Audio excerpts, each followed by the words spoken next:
l'existence des trous noirs était relativement convaincante, mais toujours indirecte, ne permettait pas de voir la structure du trou noir, alors que là, pour la première fois, on a vu fusionner, parce que le signal à la fin du l'onde gravitationnelle émise par les deux trous noirs au moment où ils fusionnent est lié à la structure prédite par la théorie d'Einstein pour ce qui se passe quand deux trous noirs fusionnent et quels sont les modes de vibration d'un trou noir. Et ici, il y a une figure qui permet, de façon encore grossière, c'est la première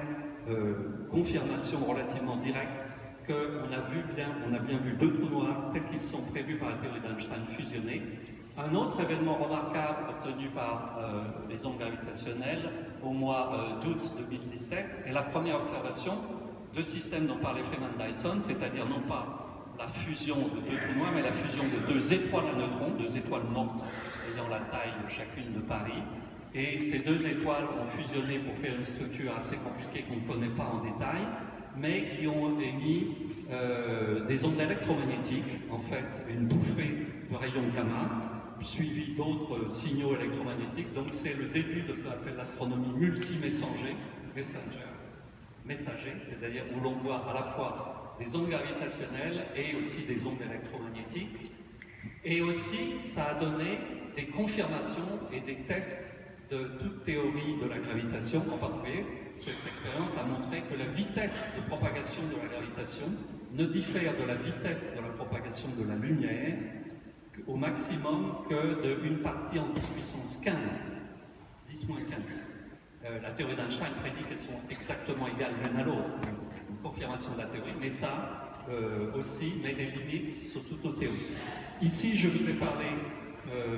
des trous noirs, mais vous voyez que tout ce que je vous ai dit sur la théorie d'Einstein, la gravitation et la théorie des trous noirs à l'intérieur de la théorie d'Einstein était dans le cadre d'une description classique de l'espace et du temps. C'est-à-dire on utilisait une description de la réalité qui utilisait la vitesse de la lumière, qui est le fondement de la relativité restreinte, la constante de gravitation, qui est le fondement de la théorie de la gravitation de Newton, et mélangée à la vitesse de la lumière de la théorie de la gravitation d'Einstein, mais qui n'utilisait pas la troisième constante fondamentale de la physique,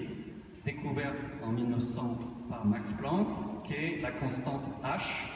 ou H bar quand on la divise par 2pi, quand on essaye de mettre ensemble la relativité restreinte, la relativité générale et la physique quantique, et qu'on se pose la question,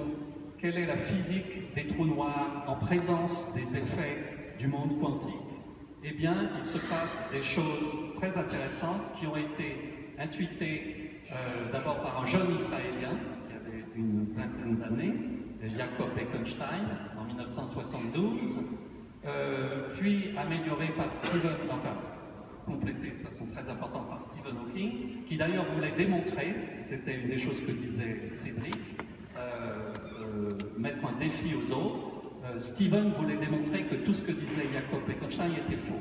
Il s'est dit, je vais faire un calcul pour montrer que c'est tout faux. Seulement son calcul a montré que c'était tout vrai, et encore plus intéressant que ce qu'on pensait. Stephen a montré